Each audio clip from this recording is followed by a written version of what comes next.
So we'll kick off our event for today. So I'm very excited to hand over to John Yellowlees, convener of the Edinburgh branch, to introduce our guest lecturer today. So John, over to you. Thank you so much, Carrie. Hope you can hear me. And thank you for helping us throughout this series of conversations. You've certainly managed, I think, truly to gift wrap them very splendidly. So thank you for that. It's been my pleasure. Thanks for having me. Thank you. So our first in these five, the subject was the arts. The second was the countryside. The third was publishing in Scots. The fourth was awareness of Scottish history, the Wallace Monument. And I think it's very appropriate that today we should come to a form of engineering, because the Saltire Society has been involved in many years in promoting engineering excellence in Scotland through the Engineering Awards. They're now taking a slightly different form. The possibility exists for the Society instead to support engineering through bursaries rather than perhaps awards. But anyway, it's a proud connection, and today we celebrate that in the form of transport through hearing from my good friend Jerry Swift of the National Transport Trust. And who better to present to us regarding all modes of transport, for Jerry is truly a transport polymath. He began his career all at sea with the Royal Navy, and then it really took off when he joined British Airways. He landed on his feet to become head of community at Network Rail, but that's not enough. So on retiring from that, he's now an HGV driver, making sure you get your chips on time. So over to you, please, Jerry Swift. Thank you very much indeed, John, for that marvellous introduction. And yes, it's a bit more than your chips. On Saturday, it was 7.5 tons of cream I was driving around the countryside. Let me start by trying to share my screen with you. And hopefully you've got the opening slide of my presentation there. Good afternoon, everybody, and thank you very much indeed for asking me to give you this presentation. And what I'm hoping to take you through today is just some of the work the National Transport Trust has been doing in Scotland, in no small measure, thanks to your convener, John Yellowlees, who is, it has to be said, a one-man hurricane walking through Scotland. I'm quite convinced if he doesn't know the individual's not worth knowing. I mean, John seems to have an encyclopedic address book and has been hugely, I mean this with complete sincerity, he's been hugely influential in getting us off the ground with our Red Wheel scheme in Scotland, which sadly to date has not been as good as it should have been.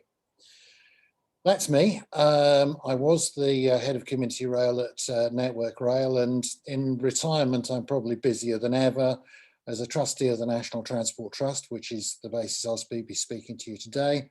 I'm also a trustee and secretary of the National Railway Heritage Awards.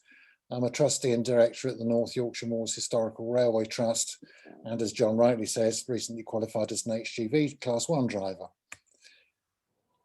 We're talking about an organisation that is technically called the Transport Trust, though we are in the process of changing our name. And it was originally conceived when it was realised that the country was developing quite rapidly and that there was a real risk of losing many of the transport artefacts that had got us to that point.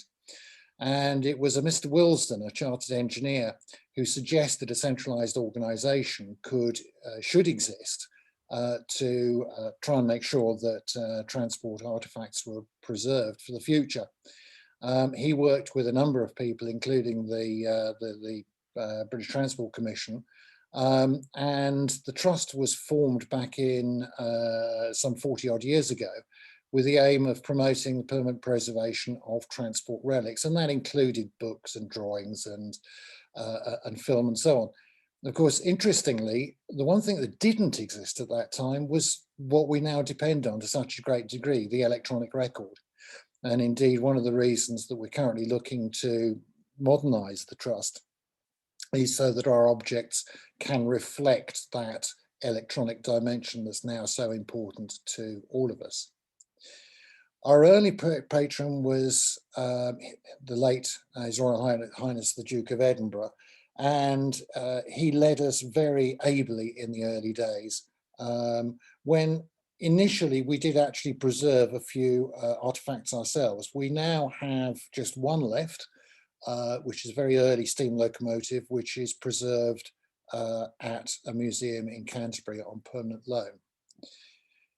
We've moved on a bit since those early days, and these days we look to preserve, to support projects which are advancing standards in preservation through our annual restoration awards. We also recognise individuals, and I'll be touching on a few of those in a few minutes. And we also recognise outstanding achievements through our awards. We have a new patron. Her Royal Highness the Princess Anne has recently taken over from His Royal Highness Prince Michael, and we're delighted that the Princess Royal has kindly consented to be our patron. Sadly, we were looking forward to welcoming her to our first award ceremony. Well, then this little thing called COVID happened, so that all went by the board, and it seems to, well, so far we've lost 2 award ceremonies, sadly, because of COVID, but we're hopeful that next year we can get Her Royal Highness in the diary and she can come and do the awards for us, which we're very much looking forward to.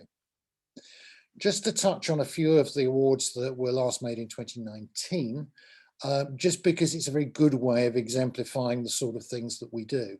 So at that time, our Preservationist of the Year was Alan Nguyen, who was trained as a professional engineer and became a journalist. He was editor of Flight International and Commercial Motor, and then he took up a position as the full-time and director of Brooklands Museum down in Surrey, which, if any of you get a chance and you're down that way, is a brilliant museum. In fact, currently featuring on the Yesterday channel as Secrets of the Museum. Between you and I do find that programme slightly hard work on occasions, but nonetheless the museum is absolutely fabulous. So well worth a visit. Our young preservationist, and again, one of the things that we're really focused on these days is how we engage with younger people, because the future of preservation, transport preservation, is very much in their hands. And unless we do engage with younger people, then sadly we could go the way that the trust was formed to very much not go, i.e., we could lose a lot of this stuff. Josh Smith, fascinating young man who, as written there, was working on a Mini from the age of 9, which we all found a little difficult to believe because it seemed a bit improbable. Anyway, somebody went and visited, and it's all absolutely true. The guy is, he's done a lot on YouTube. He's talked about how he goes about his preservation work. And indeed, it is all his own work. He's largely self-taught. If he wants to find something out, then he goes on the internet and finds it, and then goes and puts it into practice. So really a super role model, and one that we were delighted to award. In 2020, these are a few of the artifacts that we supported. So we've got a fire engine there, we've got a Thames barge, we've got a tank transporter from the Second World War, a steam wagon. We've made an award to the West Somerset Railway for their small Prairie 4561. We've got a steamroller. So you can see there's stuff across all branches of transport preservation. Today, we provide independent advice on transport heritage, and we've been working with a number of bodies on that.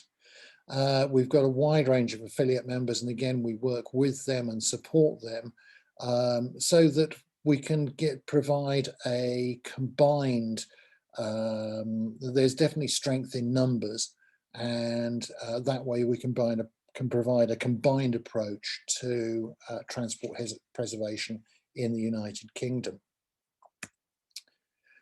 But today I want to talk principally about our Red Wheel programme. This was something that started about 10 years ago, when it was realised that there wasn't an obvious way of highlighting to people the very rich transport heritage that we've got right across the United Kingdom, some of which is blindingly obvious. You know, everybody will have seen that wonderful bridge just to the northwest of your fair city, the Fourth Rail Bridge. Difficult to miss it, to be honest. The Falkirk Wheel, another beautiful example. But there are other things which are rather more obscure and which people might not know are there. So the Red Wheel scheme was envisaged as a transport equivalent of a blue plaque. You know, this is something where something of significance either is or was. Each plaque describes the site, and then there's a link through to our website so that they can get more information. So the whole idea is that it informs, it enthuses, it educates. And we've taken these one step further by adding QR codes underneath them, and some of the Scottish ones that are about to be unveiled will now appear with QR codes that then link directly through to our website. So I'd like to go into a bit more detail in a few of the ones that we've put into Scotland. And as I said at the outset, before John joined us, we had been discussing the need to start to put some red wheels in Scotland. We had a good coverage in England, we had a couple in Wales, and we had nothing in Scotland, which wasn't deliberate. It just happened that way, but it was something we really wanted to address. Particularly ironic, given that our president was the late Sir William McAlpine, Bill McAlpine, who had been a previous chairman. And of course, it was Bill's family that built Glenfinnan Viaduct. So we had that one very early on as we really must recognise this for what it is, a fabulous piece of engineering, and one of the earliest mass concrete, as opposed to reinforced concrete structures in the world. So that was August 2019 when we finally started to get this underway, as I say, with huge assistance from John. And the first of those was the Glasgow, Paisley and Ardrossan Canal, red wheel at Paisley Canal Station. Fascinating site, built as a canal, was filled in and became a railway, was closed, became a footpath, now has been reopened, at least in part, as a railway. That's the kind of hidden transport heritage that these red wheels are really supposed to celebrate. Because if you came to the very nice pub that was the Paisley Canal Station, you know, you look at it and think, well, why is it a canal station? It's clearly a railway station. Well, yes, except that what's now the car park of the canal was of the railway of the pub, and the railway station was in fact a lock at one time. So it's about telling those hidden and unusual stories. Another one we looked at very early on, and which now has a red wheel, is Tranent and Kirkensey Wagonway. Very, very early one, one of the first in Scotland. And again, there's a super little museum down at Kirkensey. And we felt that this was well worth a red wheel to celebrate that early wagonway heritage in Scotland, the early part of the mining industry, and something that if it wasn't highlighted, you wouldn't necessarily know was there. Wemyss Bay Station, well, that's just beautiful. Not only is it beautiful, but of course it's an example of early integrated transport. It was there, it was built specifically to link the railway to the steamers going across the Forth of Clyde. And the whole design was to encourage the movement of people from the trains down to the ferries and vice versa in a very seamless and smooth fashion. So the challenge that these days meets airport and railway station designers, our forebears were demonstrating how to do it very elegantly at Wemyss Bay. Burnt Island, of course, before that iconic bridge of yours was built across the Forth, the railways existed on both sides, but the only way between the two was by ferry. And I'll touch a bit more on that in a few minutes. One of the red wheels that we're unveiling fairly shortly, thanks John for organising it for us, is at the Levington lift bridge. Tells a number of stories, and again, I think this exemplifies what we're trying to do with red wheels. This is one of the few bridges that was owned by a railway company that never had a railway under it or over it. And in fact, it's not even where it was originally built.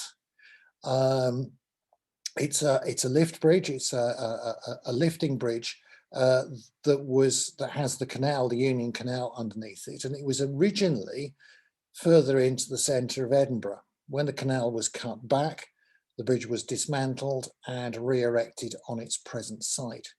So it tells that story of the canals being taken over by the railways as they cease to be quite so successful, with the railways taking them over probably with an idea to close them, and also the retrenchment of the canals coming back from the centre of Edinburgh, not untypical, and then its modern day use. Super little bridge. Alloa Tramway. The wagonway in Alloa was opened in around about 1768 to carry coal from the Earl of Mar's coalfields down to the Forth. It ran into the Alloa harbour and supplied the glassworks that were down there. It was originally constructed with wooden rails, and then iron strips were added later. It's actually first shown on a plan from 1710 and is described as the new coal road skirting the west edge of the town. So this is a really early wagonway, and the reason that we particularly wanted to mark it is it's again one of those few wagonways where you can walk much of the course of the wagonway, so you can get a real feel for the route that it took and for what it did all those years ago. And it survived really quite late as a wagonway, and only closed in the 20th century finally. Whether the tunnels are contemporaneous with the opening of the wagonway is sadly a matter of debate, because if they were, they would count probably as the oldest railway tunnels in the world. But local view is they were probably added later as the town of Alloa expanded to the west. So they weren't contemporary with the opening of the railway in 1768, which is a shame. Now, I don't know how many of you have seen this fabulous building. This is the Argyle Motorworks, which is just at the south end of Loch Lomond in Alexandria. It was built in 1905, moving the Argyle Motorworks out of the centre of Glasgow onto this brand new site. At the time when motor cars were the coming thing, this was designed to build 2,500 a year. Sadly, it wasn't hugely successful. The product they turned out was a lot more expensive than a Model T Ford, but not as high quality as the sort of cars that people like that Daimler were being to produce. So it didn't last long. It subsequently became a torpedo factory and a torpedo store during the First World War, stayed in government ownership through the Second. And for those of you who remember it, and I regret I am old enough to remember it, the Plessy Dispute, this is where it all happened. The whole of the factory behind it has long gone, but this frontage remains and is a shopping centre. Not hugely successful because sadly the one just up the road on the Loch Edge has sort of taken over where this could have succeeded. But at least it's protected, and it really is just such a fabulous looking building. So we're looking forward to getting a red wheel on that to mark its remarkable history. Now, I always thought that, you know, battery electric cars were something that we were thinking about today, and I was wrong. And that's again why red wheels are so useful in pointing out, you know, the ignorance of people like me. The Madalvick car factory opened in 1898 by William Peck, who was the Edinburgh City astronomer, initially converting horse-drawn vehicles to battery by adding a fifth wheel underneath. Then did some specific vehicles for the postmaster to use between the General Post Office in Edinburgh and Leith. Built at least 3 vans for that purpose. Wasn't hugely successful and went bust, and the factory changed hands. But arguably the oldest purpose-built motor factory in the United Kingdom, and therefore really very worthwhile celebrating. And the bit, well, in fact, the factory's still there, but sadly looking fairly derelict. The office building, which is the one that you see there, and it's got this rather lovely wheel motif over the front door, that's now a community facility, so has a future, and we're looking forward to seeing the red wheel on that. Changing to water, the Glenelg to Skye Turntable ferry is probably the last turntable car ferry certainly in Scotland and possibly the world. Here you drive onto the deck of the boat sets to sea. When you get to the other end, they spin the deck round so that you can get off again. Really quite unique.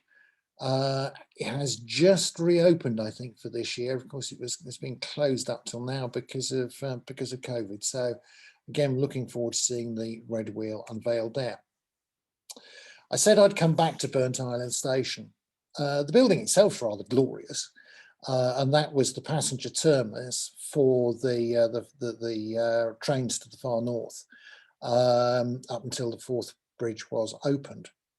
Passengers went across the Forth by ferry from Burnt Island, so they came through that station and then boarded the passenger ferries. But Sir Thomas Booch, he of the ill-fated Taybridge, came up with the system to roll freight wagons onto a ferry, carry them across to Granton, and then get them off again at the other end. That was really the first seagoing roll-on, roll-off ferry in the world, and you had it in Scotland. And so that's got to be something that, you know, we need to mark. So we're marking the ferry at the Burnt Island end, and then at the Granton end, the hotel that was built to serve those ferries, which is currently HMS Cleverhouse, will be celebrating that with another red wheel at that end. All of this, of course, came to an end in 1890 with the opening of the Forth Bridge. Would have been nice to have seen some of those train ferries survive, but sadly no. Some of you may know this. The Edinburgh Distillery, sorry, no, not the Edinburgh Distillery, that's by the by. No, the Innocent Railway, as it was known. Why was it called the Edinburgh and Dalkeith Railway, known as the Innocent? Some said that this was because it had such a wonderful safety record, nobody was ever killed on it. Unlikely, because it is known there were some fatalities. More likely, it was horse-drawn really quite late until it was actually taken over by the North British. And it was that kind of horse-drawn image that led to its nickname of the Innocent Railway. Opened in 1831, it was bringing agricultural produce into and coal into the city. And I suspect it was probably taking something else out of the city. And John and I have had a discussion on what that might have been. Inclined plane on part of it, which of course was quite common at that time because horse-drawn and even steam engines couldn't cope with anything much over the flat. So, and what happened with this particular railway, unexpectedly, it proved popular with passengers. An early example of open access operation, a local chap converted some horse-drawn carriages, and he operated them on the railway to take passengers in and out, and did so for many years. All of that sort of ceased with the North British. They produced a connection to the main line, and subsequently this became freight only. The Edinburgh Distillery, which you do see in the picture, was the warehouse of the Edinburgh Dalkeith, and we're looking forward to putting a red wheel on that, and I'm very much looking forward to that unveiling. Scotland Street Tunnel. Now this again is one of those things you know, unless somebody pointed it out to you, you probably wouldn't realise it's there. Goes right underneath the city from Waverley Station. It's at right angles to Waverley, the present Waverley Station. And if you're standing on, correct me if I'm wrong, John, but I think it's platform 9, you'll see a plaque on the wall that says this is where the line down to Granton left, and it doesn't really seem to make an awful lot of sense, but actually underneath, behind there was an open area, which is now the bit that's filled in and is the shopping arcade next to Waverley. And then this tunnel goes downhill for some miles and was initially operated by cable haulage, because there weren't any locomotives. Well, in fact, its entire life it was operated cable haulage. So steam engine would come up to this point, uncouple, carriages hooked onto the cable and hauled up a 1N27. Opened in 1847, only lasted 21 years because by then other routes were being built, which could be steam hauled all the way round on the route via Abbey Hill. Subsequently became a mushroom farm, was a World War II control centre and a bomb shelter, and then a venue for radiation experiments, and then a car store.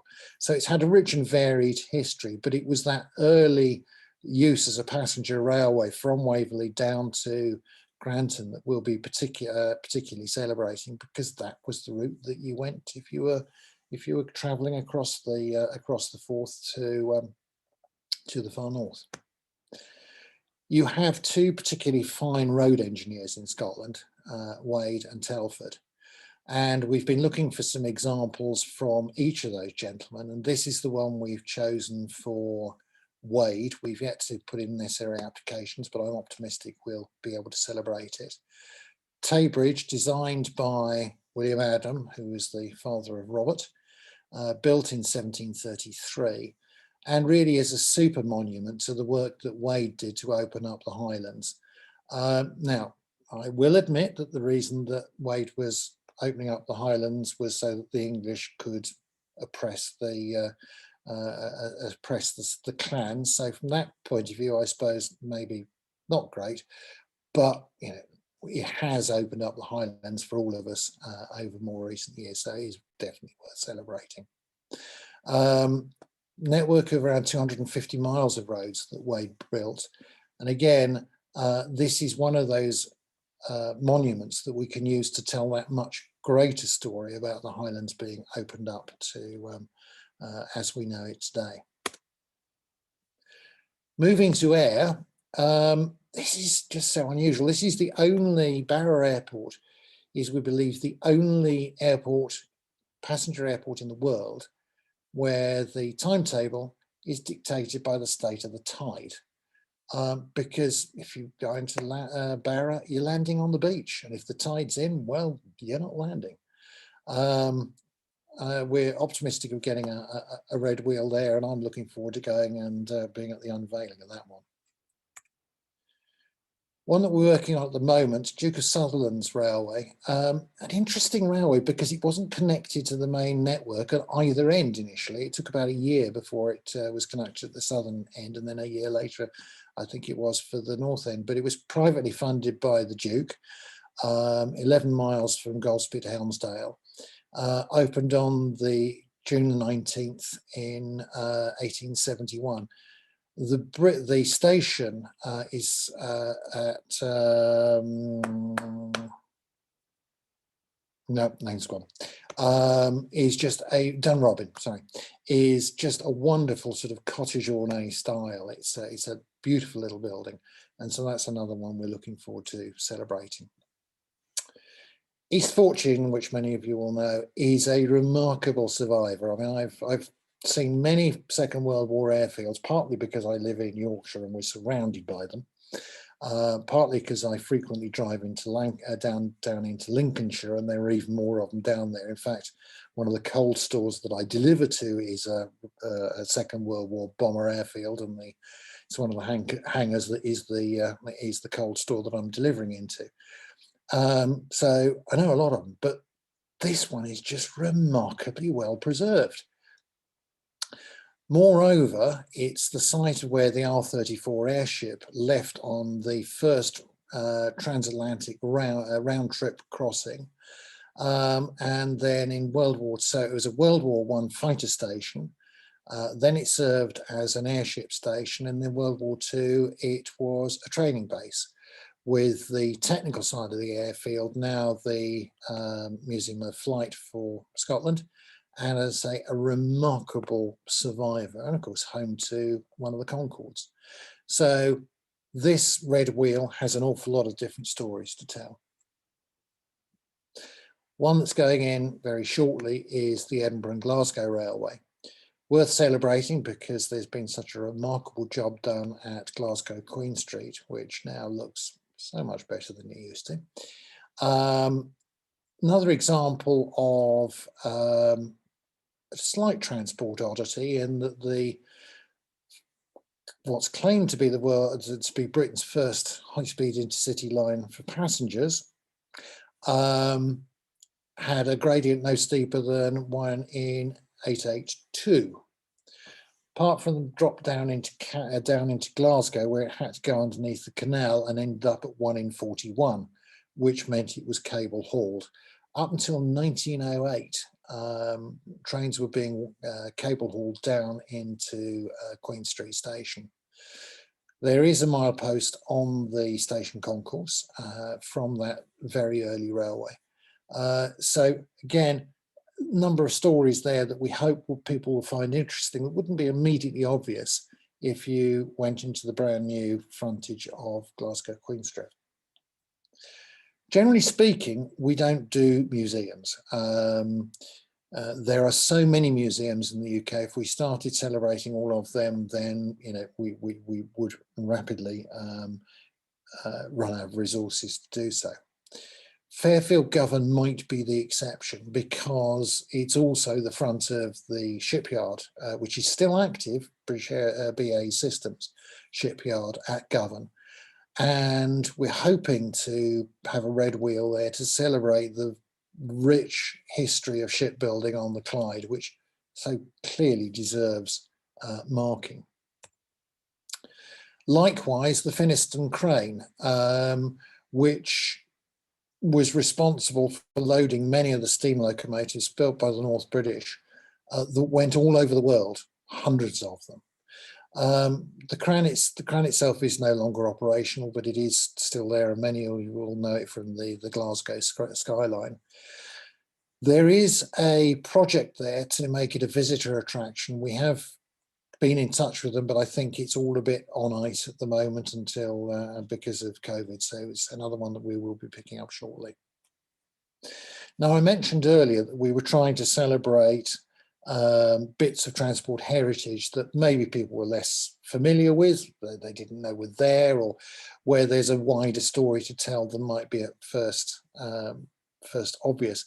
So the question is, why then would we want to put a red wheel on the Forth Rail Bridge?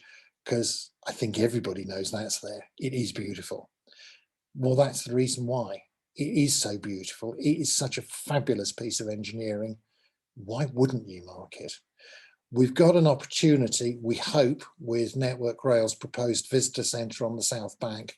And we have been in conversation with them, and that we feel that would be an ideal time to really celebrate the bridge and to put a red wheel there. So generally, we don't necessarily go for the more obvious bits, but when it's such an iconic structure, you've just got to celebrate it all you can. I mentioned earlier when we were talking about Burnt Island, the Granton Hotel, and this is it. This is HMS Cleverhouse. Was the Edinburgh end of the route, and after use as a hotel, it was handed over to the Royal Navy, and is now the headquarters of the Lowland Reserve and Cadet Association. It's just a rather lovely building as well. This is an unusual one.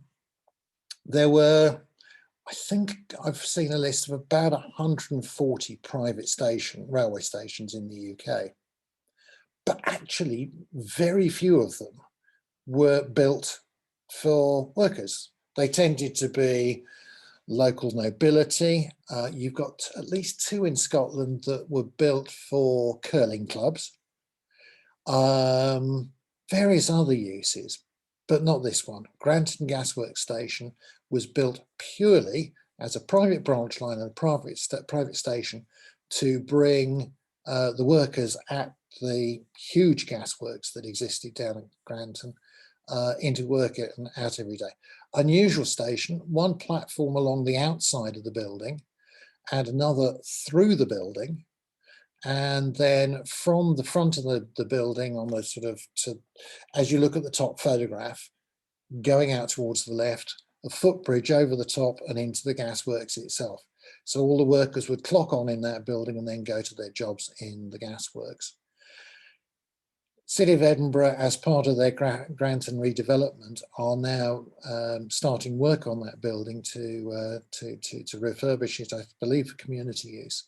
We're very much looking forward to putting a red wheel in consultation with the City Council on that building, celebrating its really quite unusual history. Kilmarnock and Troon Railway. Scotland has got some really early railways, and this is one of them.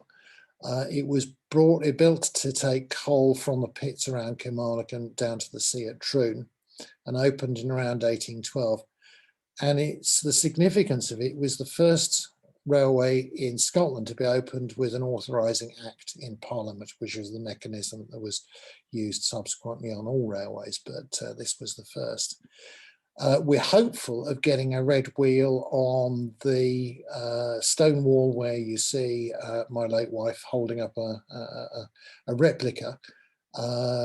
We have been in fairly long discussions with the local authority about this, who took the view initially that we were advertising and therefore needed advertising consent and therefore needed to pay them some money, which, had we paid them the money, that was going to mean that there was one less red wheel we could do somewhere else.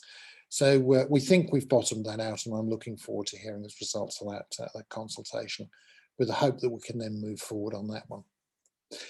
Whilst we're in Kilmarnock, one of the important locomotive builders in the UK was Barclays, and this is their building in Kilmarnock. And you can see at the front of the building a rather interesting collection of rails for the different gauges of locomotives that they built. And indeed, the company that now owns it, Glen, have got one of the Barclay locomotives, as you can see there, inside the building as a sort of gate guardian. So that's one that we'll be looking at shortly. Moving to canals, you've got 2 great canals through the central belt in the Forth and Clyde and the Union, and I have travelled them both, and they are great canals, fabulous canals. The Union, of course, unusual in that once you get to the top of the top lock at the Falkirk Wheel, and that lock and the Falkirk Wheel replaced a flight of a ladder of 9 locks, which were lost back in the 1930s, I believe, is then level all the way into the city of Edinburgh. So it really is a very easy canal to navigate. And it's got this particularly fine aqueduct on it, the Avon Aqueduct near Linlithgow. It's one that we're going to be working with Scottish Canals, and we hopefully once we're in a slightly better position with COVID, then we'll be meeting with Scottish Canals to discuss where we might have a programme of red wheels on the fine structures that you've got throughout the country, and we'll be looking to celebrate them, and this is one that's certainly high on my list. Now, this is one of those things that this is where red wheels, really come into their own, because if you drove across this fine aqueduct built by Telford, Certainly first time I drove over it, I didn't even realise it was a viaduct. You know, just from the road, it is not obvious.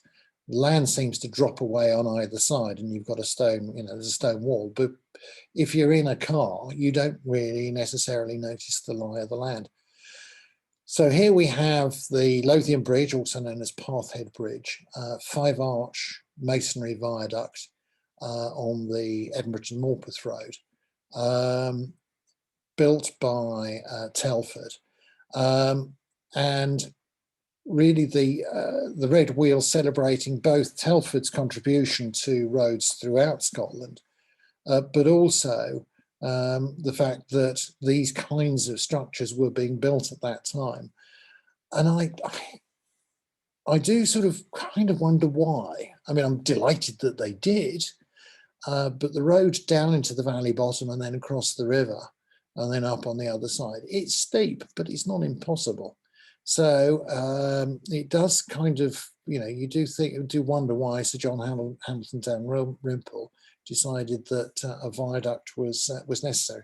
As I say, I'm glad he did. This is Moy Viaduct, which is probably the last surviving timber trestle viaduct on the National Rail network. Not quite all it appears, because Network Rail have actually built a concrete bridge inside, because obviously the timber trestle was beginning to suffer a bit, and whether it could carry on carrying trains is an interesting question. But nonetheless, the timber trestle is still there and is intact.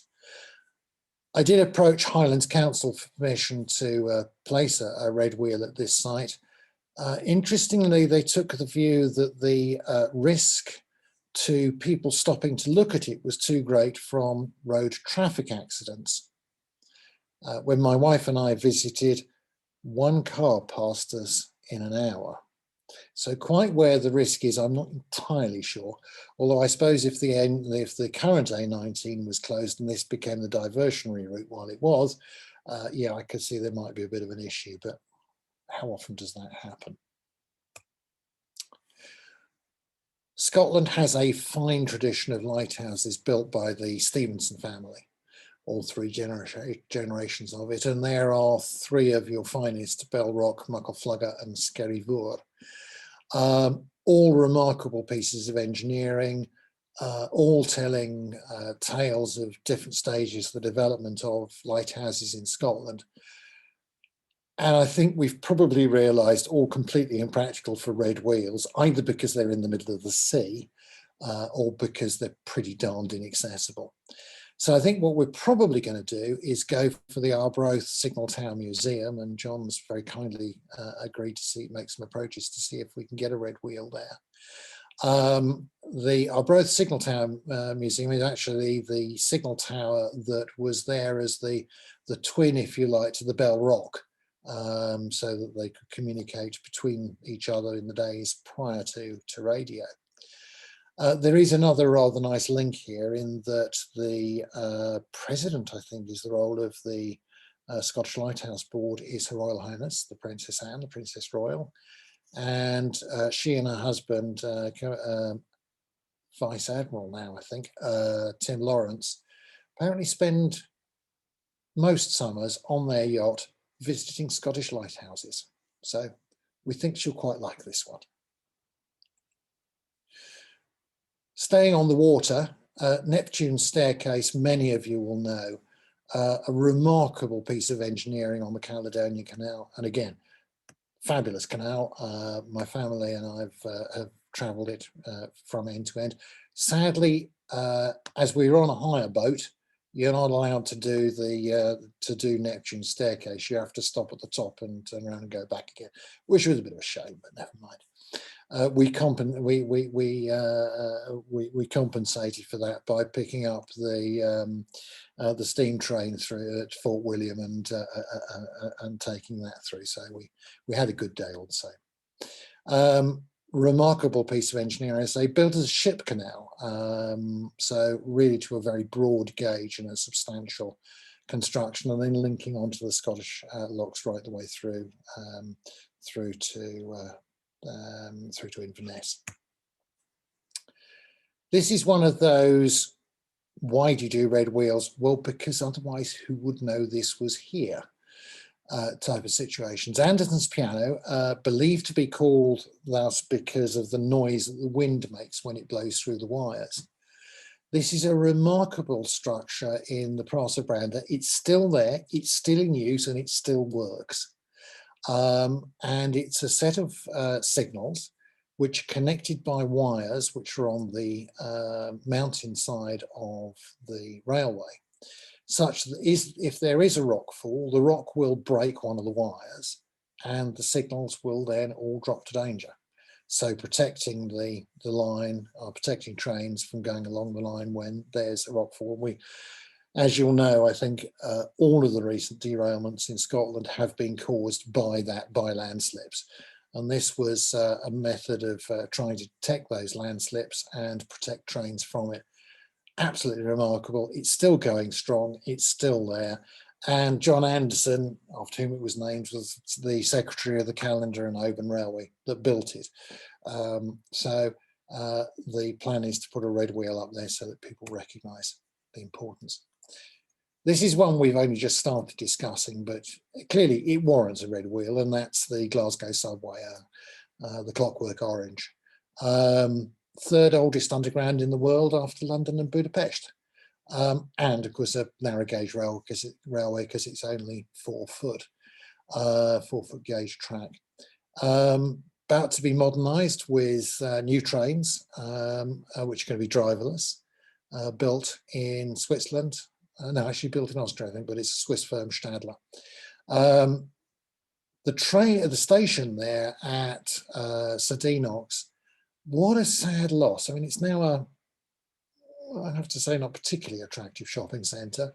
What a fabulous building he lost there, but sadly that is the way of these things at that time. This is another one that's a bit unusual, and really it's the reason I favour it as a possibility for a red wheel is because it's one of those things that says that railways may have been around for 200 years or more, but actually they still have a future, and a future in a way that you might not have expected. This is the factory of Subsea 7, where they assemble pipelines to serve the oil industry, the oil and gas industry. And they produce these fabricated bundles of pipe and control system, attach a control unit to either end, and then drag the whole thing down a railway out to sea and then sink it onto the bottom of the ocean and connect it up once it's out there. So it's an industrial railway, meter gauge effectively, over 7.8 kilometres in length, right up there in the far north, and still in use today for constructing these pipelines. We've got a number of other possibilities that we're thinking about in Scotland, and I've just listed a few there. So, for example, HMS Unicorn, probably the oldest floating ship in the world. I do hear rumours she might not continue to float for much longer because they may decide to put her into dry dock to protect her, which is probably the right thing to do with her, but it will be sad not to have that claim anymore. Discovery, of course, the Arctic exploration ship. We've talked about the Scottish Automobile Club, which is now a particularly fine hotel in Glasgow, through to former tram depots in Wemyss and on Lewis. So a range of different possibilities there. There were a few English ones, I thought, just because we've had an entirely Scottish tour around Scottish ones, but I thought I'd pick a few of the recent English ones. This is actually quite a recent structure. It was built in the 60s, and it was originally a petrol station. It was built at that time when the Preston bypass was being built, the first sections of the M1 were being opened. And it was at that time when pretty much every other form of land transport was regarded as a dinosaur, and the future was the road and the motor car. And this is really a celebration of that exuberance in architecture that celebrated the motor car in the 1960s. Then, of course, we got real and realized that you can't actually build your way out of trouble. This is now a Starbucks on the A1. I just think it's an exuberant piece of architecture that summarizes so much about that period in the late 50s and early 60s when the car was king. I said when we were talking about electric cars that, you assume it's something new. Well, this is another of those cases where you assume that electric buses are something of today, and no, they weren't. They were around in 1910. This is a garage in Brighton on the south coast that was built by the Brighton Hove and Preston United Omnibus Company. Apparently the locals didn't like the noise of petrol buses, so they bought a number of electric ones, and this was the garage where they were housed and where the battery packs were swapped. They were obviously running on lead acid batteries, and those don't last that long. So every 3 or 4 hours, the bus would return to the garage. The existing battery pack would be taken out, a new one would be put back in, and off the bus would go again for another trip around Brighton. So really, we're talking pre-First World War here. So that's quite an important story in terms of electricity and electric traction. Staying on the south coast, Shawrom Airport, another very early, and probably earlier than most people would realise, terminal building. Arguably, Shawrom was the first international airport in the world. Their flights were leaving there to go to France. During the First World War, it was a flying school. It was a flying school in the Second World War, and I think a fighter station briefly. 1930s, the new terminal building was built 1936, now listed grade 2 star. So arguably the first purpose-built terminal building, airport terminal building in the world. I should have updated that slide. Currently, we've got about 140 red wheels around the country. We're working on probably another 20 or so nominations at the moment, and we've certainly got about another half dozen in development in Scotland currently. One area that is underrepresented is Wales, and anything that anybody can suggest there, we would be delighted to receive your nominations. And indeed, for nominations in Scotland or England are always welcome. And a visit to our website, you'll find the Red Wheel nomination form there, and we'd be delighted to receive any nominations that you've got. Thank you very much for listening to me ramble on about the delights of Scottish transport. And again, I can't say thank you to John often enough for all that he's done to introduce me and now a much wider audience to the delights that you have north of the border. I tended to identify Scotland with the bridges over the Forth, which are fabulous, but I didn't know about places like Alloa or Tranent, or the history of the Edinburgh and Glasgow. And the work developing these red wheels has opened my eyes to what a rich and fabulous transport heritage Scotland actually has. Thank you, everybody. Thank you so much, Jerry, for that fantastic lecture. I mean, not only was it really informative, but I feel like I've been on the longest tour that I've been on in months. I hope everyone else feels like that as well who's attending. It's nice to kind of go on a holiday with you throughout all of these incredible locations and some really interesting parts of our transport history. So a huge thank you for that. Thank you.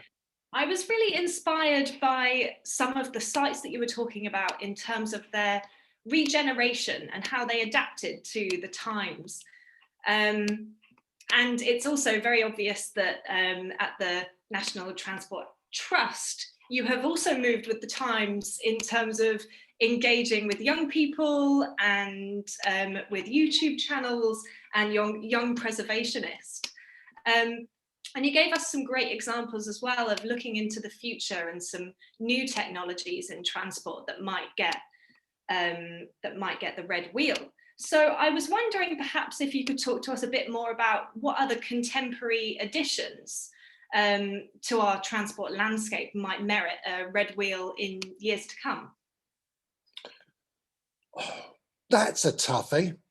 I suppose it sort of comes back to John's quote when we were just offline, just before we started this webinar, and when he was quoting, I think it was Chou En-lai, asked about the French Revolution.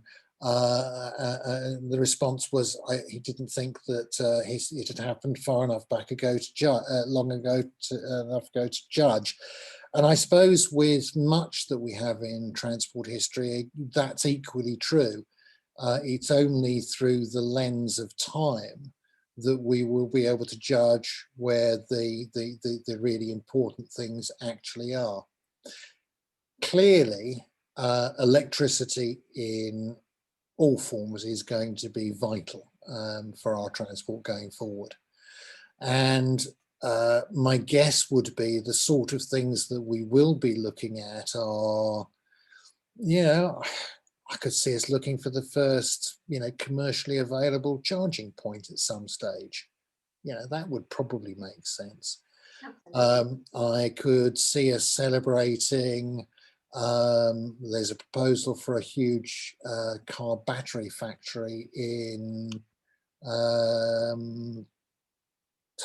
Teesside, I think. Teesside. I could see us celebrating that in years to come. The railways, clearly, I'm not sure that the development of them is going to be obvious in the way that it was in the early days. But clearly they've got a huge part to play in our future. They are, a method of transport that has survived for, where are we now, 250 plus years. But the developments these days are going to be, I suspect, rather more subtle. Interestingly, I know there was some research done by, I think it was Sheffield University, looking at the optimum track gauge and whether Brunel and his 7 foot had actually been right all along, and they came to the conclusion, or whether a narrow gauge of 1 metre was appropriate. And they came to the conclusion, interestingly, that the gauge we've got, that's standard gauge throughout the world now, 4 foot 8.5, was probably the optimum gauge. So by accident, and we probably all know the story about the fact that the gauge came about because of the width of a Roman horse's backside.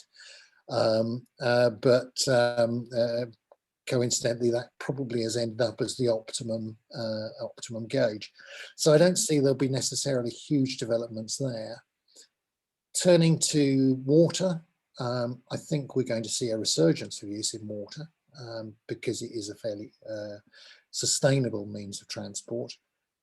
And aviation, well, we may be looking for a museum sometime to put every 737 in, who knows? Yeah, fantastic, thanks for that. And it's so wonderful to see how there's a mix with the red wheels of these innovations, but also, as you say, this fantastic engineering that's really stood the test of time. And are just objectively beautiful and add to the landscape as well. Absolutely. Yeah, wonderful to see that. It was great to see as well how, when you started off with not many in Scotland at all, now you have so many red wheels in Scotland. Got a question from Joe here, which is about the potential number of sites that might come up in Scotland. And also relating to that, how do you think the pandemic might affect the way that we see transport in the post-pandemic world? Do you think it will have an effect or not? I think very definitely it'll have an effect. Although only due to the pandemic in part. I think that for public transport, the future looks really quite rosy. I am not as pessimistic about the future of the railways as many people are, although I do think that it's likely that commuting is not going to come back the way it was previously. And that can only be a good thing, because quite frankly, if you've tried to cram onto a train getting into or out of King's Cross on a Friday night, it's not good. I have stood all the way from King's Cross to York before, and it's no pleasure. So if we end that, I should be a happy bunny. So I do think the future of public transport is good. I think the pandemic will have contributed to the reduction in commuting. But I think actually we were seeing a general trend anyway with a lot of younger people who were realizing that simply you can't build your way out of trouble with roads and the private car. And there's a lot of younger people who are not learning to drive. You might well be amongst them, and are relying on public transport. And the onus is on those of us who are involved in public transport to a greater or lesser extent to make sure that that provision is available. Turning to the first part of the question, which I think was how many red wheels do I see in Scotland? At this stage, I wouldn't like to hazard a guess, but there's certainly there's a long list that we've identified, and the limiting factor will always be resources.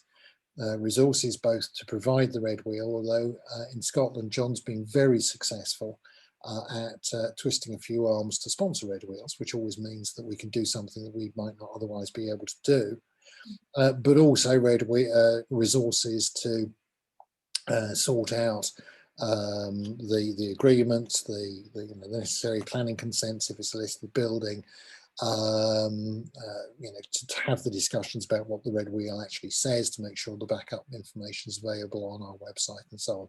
And all of that takes time and resource, which as you will know from the Saltaire Society, when it's a voluntary organisation, can be difficult on occasions. But certainly I think there are still many fine examples to look at in Scotland, and I won't be coming back south of the border for some time to come. Fantastic. Well, that's great to hear. Thanks for that answer. And I absolutely am one of those young people who always will choose trains over cars. So I'm delighted to hear that there's time invested in both the future and the heritage. And I'm sure all of our attendees are today as well. As you were saying, there are still opportunities open for nominating new red wheel sites, and we have a few people commenting that they might get in contact and recommend you some different sites as well. So I hope that we would welcome any nominations. As I say, the form to complete is on our website, and we would welcome any views. Obviously, if there is sponsorship available for any of them, that does. So we won't change the criteria. The criteria has always got to be that it warrants, it merits a red wheel. So we won't vary from that. So it needs to be something that has heritage value, that is intrinsically of interest, and preferably has some kind of something about it that maybe people are less aware of. So, with the exception of the Forth Rail Bridge, so that that there's a reason for marking it. But we can't do them all at once because we simply don't have the financial resources to do that. So if it does come with a package of support, then if it warrants the red wheel, it can bring it up the priority list a bit, simply because we then got the resource to deal with it. Fantastic, thanks for that. That's a great summary of what constitutes a red wheel. So that will inform everyone here, I think, as to which sites meet the criteria, and I hope that there will be some useful suggestions coming out of this towards you as well. I look forward to receiving them. Fantastic. Well, thank you so much. It was a really informative talk. Our attendees have mightily enjoyed themselves. And before I hand over to John, just to wrap us up for today, I just want to remind our attendees that I'm going to be putting in the chat some links to donate to the Saltire Society and to become a member if you're not a member already. And yes, I look forward to seeing you hopefully at one of our next events after the summer. And thank you very much for attending today. Over to you, John. Well, thank you, Carrie and Jerry. I hope you can hear me. Just to say, as Carrie's referred to nominations coming in, and we have one from Robert McGregor, who's principally known to me as the man who gave us Kintore Station with its interesting heritage features. But Robert is nominating somewhere far away at Bury in Lancashire, Lord Derby's Carriage Works, which he said, I think, makes or has made road cones and that kind of thing. So I'm going to send Robert the nomination form so he can complete it and send it to you, Jerry. We talk about building back better after the pandemic, and I think that in order to do that, it's important to take stock of what we have built already. And I have found working with Jerry on promoting Red Wheels to be fascinating, because every one of these places, without exception, I've learned stuff I didn't know. The Scotland Street Tunnel, for example, I never knew that Robert Louis Stevenson looked down into the hole in the ground there and saw the smoke coming out and reflected how he didn't wish to go down there, really, and that sort of thing. So every one of these places has a story to tell, and the Red Wheel can only tell it in 140 characters, and a space is a character. So the sheer discipline of boiling everything down into a simple truth, but then directing you to the website so you can learn more. And lest people here think, well, listen, I'll never go to these places. You can, and very soon, because if anyone's interested, be at the Levington Lift Bridge on Wednesday, the 14th of July at 2 o'clock. I'm afraid there'll be no grand refreshments for your trouble, but you will see a Red Wheel being unveiled. And if you're very lucky, I'm told the bridge might even go up and down. So maybe see you then Wednesday, 14th July, 2 o'clock at the Leamington Lift Bridge in Fountain Bridge. In the meantime, thank you very much, Jerry, for a stirring conclusion to our series, and for Carrie guiding us through them all. Thank you, and have a great summer, everyone. Bye. Bye-bye. Bye-bye. Thank you. Bye.